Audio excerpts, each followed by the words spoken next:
আসসালামু আলাইকুম। একজন জাপানি রাইটারের বিখ্যাত একটা বই ছিল স্টেট অফ ফিলোসফি গ্রন্থে তিনি একটা সুন্দর একটা কোটেশন লিখেছিলেন। যে কোটেশনটা ছিল ন্যানো হ্যাক্স ম্যাক্রো সাকসেস এবং আমার নিজের এক্সপিরিয়েন্স, এই দুইটার কম্বিনেশনের মাধ্যমে তোমাদের আজকে আমি এলোবোরেশন করার চেষ্টা করব কিভাবে যে ফিজিক্স, আমাদের যে এইচএসসি ফিজিক্স মেডিকেল অ্যাডমিশন টেস্টের ক্ষেত্রে কতটা গুরুত্বপূর্ণ ভূমিকা পালন করে এবং এটা কিভাবে আগামী 8 দিনের মধ্যে তোমরা শেষ করতে পারবে, এবং মেডিকেল অ্যাডমিশন টেস্টে যে 20 মার্কের ফিজিক্স কোশ্চেন হয় 20-এর ভিতর কীভাবে তুমি 20 ক্যারি করতে পারবে কিংবা 20-এ 18 ক্যারি করতে পারবে, এর কিছু সুপার হ্যাক্স তোমাদের সাথে শেয়ার করবো, যে হ্যাক্সগুলো আমার জন্য খুব তাৎপর্যপূর্ণ ভূমিকা পালন করেছিল।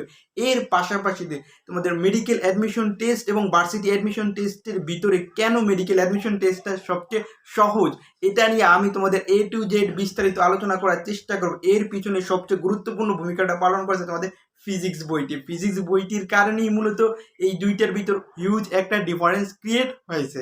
চলো শুরু করা যাক। পদার্থবিজ্ঞান গাইডলাইনের ক্ষেত্রে সর্বপ্রথম কোশ্চেন হলো তোমার দাগানো বই পড়া কি ঠিক।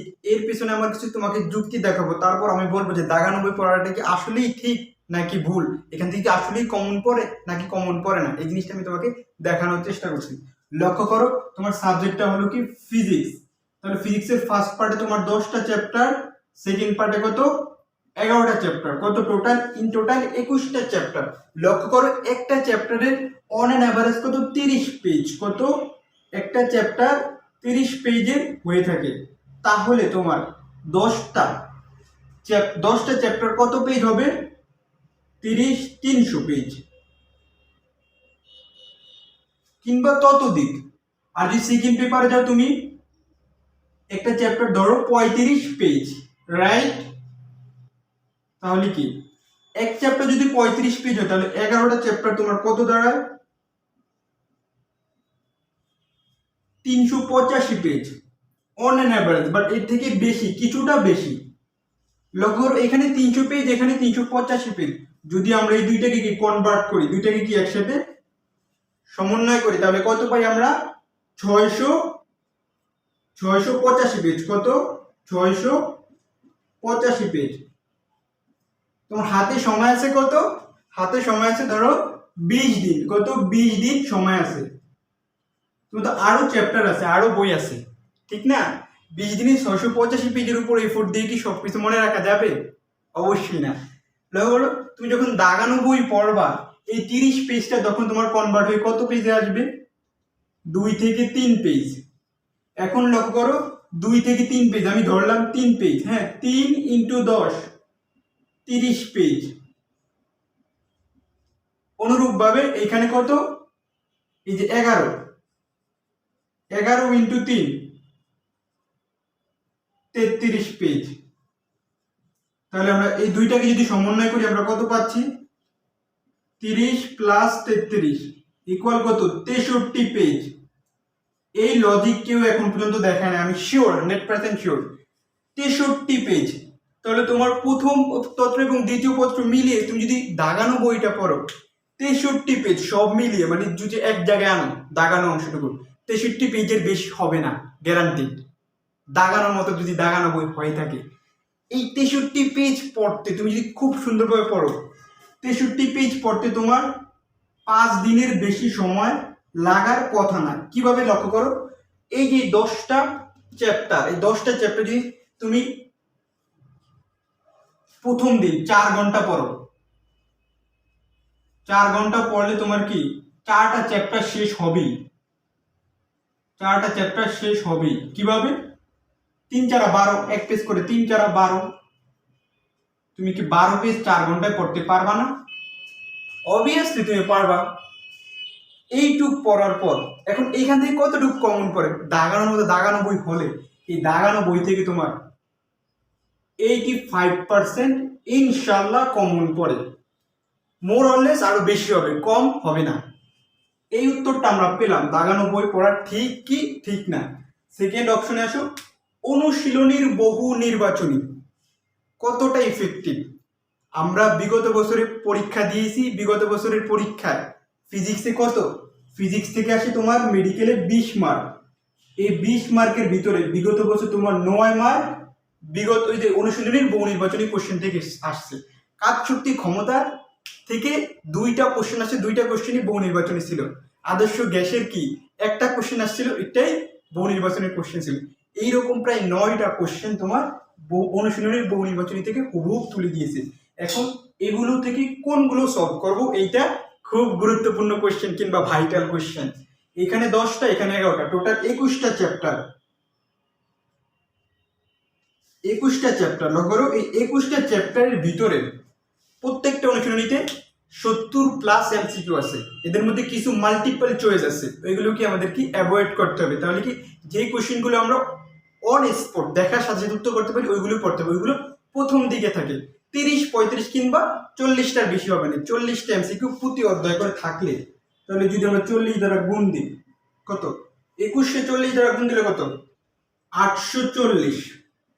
এই 840টা এমসিকিউ তোমাকে সলভ করতে হবে ইনশাআল্লাহ। এইখান থেকে তুমি 8-এর অধিক কমন পাবা, হুবহু 8টার বেশি এমসিকিউ তুমি এখান থেকে কমন পাবা। তাহলে অনুশীলনী বহু নির্বাচনী সলভ করাটা মাস্ট। দেখো ছক মাত্রা একক উদাহরণ, এই যে ছক, ছকের ভিতর কোন ছকগুলো পড়তে হবে, যেমন তরঙ্গের অধ্যায় থেকে ছক আছে 2টা ছক, আদর্শ গ্যাসেও 2টা ছক আছে, তাপগতিবিদ্যাতেও একটা ছক আছে, দেন ভৌত আলোক বিজ্ঞানের একটা খুব বড় ছক আছে, এবং ওই ছক থেকে আমাদের বছরও কোশ্চেন আসছে। এবং তোমার যে প্রথম পত্রে যে সান্দ্রতার অধ্যায় আছে, ওখানে পয়সনের অনুপাতমূলক কিছু ছক আছে, ঠিক আছে। এই ছকগুলো তোমাকে অবশ্যই মনে রাখতে হবে, এবং কিছু ক্যারেক্টারিস্টিক আছে, যেমন আলফা বিটা গামার মধ্যে পার্থক্য ছক আকারে, কিংবা মৌলিক বলের ভিতরে যে নিউটনীয় বলবিদ্যা, এই জিনিসগুলো আমাদের সুন্দরভাবে পড়তে হবে, কারণ এইগুলো খুবই গুরুত্বপূর্ণ। এই ছক থেকে তোমার প্রতি বছর 2 থেকে 1টা কোশ্চেন তোমার কমন পড়ে। তাহলে তোমার কমন চলে আসলো কত 10টা কোশ্চেন তোমার কমন। হ্যাঁ, দেন মাত্রা একক, এটা তুমি প্রথম, এটা তোমার বেসিক, এটা তুমি দেখলেই পারবা। ক্ষমতার মাত্রা তুমি অলরেডি ক্ষমতার সূত্র দিয়ে বের করে ফেলতে পারবা, কিংবা কাজের মাত্রা, কিংবা পয়সনের মাত্রা আছে কি আছে না, এইরকম জিনিসগুলো এটা কিন্তু তুমি প্রথম অধ্যায়ে সুন্দরভাবে সবগুলো পেয়ে যাবে। খুব একটা তোমাকে হ্যাসেল করতে হবে না, এখানে প্রথম অধ্যায়ে খুব সুন্দরভাবে দেওয়া আছে। এই মাত্রা থেকেও কি 1টা কিংবা 2টা কোশ্চেন আসে, তাহলে কি তোমার কমন কত 11 থেকে 12টা কোশ্চেন কমন হুবহু, এগুলো মানে কোনো পেজ থাকবে না। আসো কোন ম্যাথগুলো পড়বো, এটা গেল। উদাহরণ থেকে খুব একটা আসে না, এই উদাহরণ থেকে আসে যে তোমার স্কেলার রাশি, ভেক্টর রাশি, কিংবা পর্যাবৃত্ত গতি থেকে স্থানিক কালিক পর্যাবৃত্ত, এই জিনিসগুলোই জাস্ট কিছু দেখে যাবা, নেমোনিক্সে শুরু মনে রাখার চেষ্টা করবা। আসো কোন ম্যাথগুলো পড়বো, ম্যাথগুলো থেকে দেখবে যে এই যে 4 আঙ্গুল আছে না, হাতে 4 আঙ্গুল দিয়ে যে ম্যাথের উত্তরগুলো দেখে ফেলা যাবে, ওই ম্যাথগুলো তোমাকে অবশ্যই পড়ে যেতে হবে। এইরকম ম্যাথ তোমার বইতে কয়টা আছে, এরকম ম্যাথ তোমার 21টা চ্যাপ্টারের 21টা চ্যাপ্টারের মধ্যে অনেক অধ্যায় আছে, তোমাকে কোনো অধ্যায় থেকে ম্যাথ টাচই করতে হবে না। 21টা চ্যাপ্টার থেকে তুমি 30টা ম্যাথ আছে। আমি তোমাকে কিছু ম্যাথের স্যাম্পল এখানে দেখাচ্ছি, তুমি এই জিনিসগুলো একটু দেখো। এই ম্যাথগুলোই কিন্তু তোমাকে বারবার প্র্যাকটিস করতে হবে। দেখবে বারবার প্র্যাকটিস করার পর এই যে তোমার যে 20 থেকে 15 দিন সময় আছে, এই 15 দিনে যদি 30টা ম্যাথ দেখো, তোমার এগুলো মাথায় অটোমেটিক সেট হয়ে যাবে। তাহলে 20 থেকে 30টা ম্যাথ বইয়ের, এই 20 থেকে 30টা ম্যাথ বারবার দেখলে এইখান থেকে তোমার 2টা প্লাস কমন পড়ার সম্ভাবনা আছে। তাহলে কি তোমার 11, 12 সাথে 2 যোগ করলে কত হয়, তোমার 13 কিংবা 14, ঠিক আছে, 13 কিংবা 14 চলে আসে। 13 কিংবা 14 আসার পর এখন কিছু বেসিক আসে, সূত্রের উপর নির্ভর করে কিংবা ক্যারেক্টারিস্টিক্সের উপর নির্ভর করে তোমার আরো 4-5টা মার্ক এখানে চলে আসে। তাহলে তোমার দেখো এখানে 18 থেকে 19 মার্ক কিন্তু তোমার হুবহু কমন পড়ে, হুবহু নর্মাল কোশ্চেন হয়।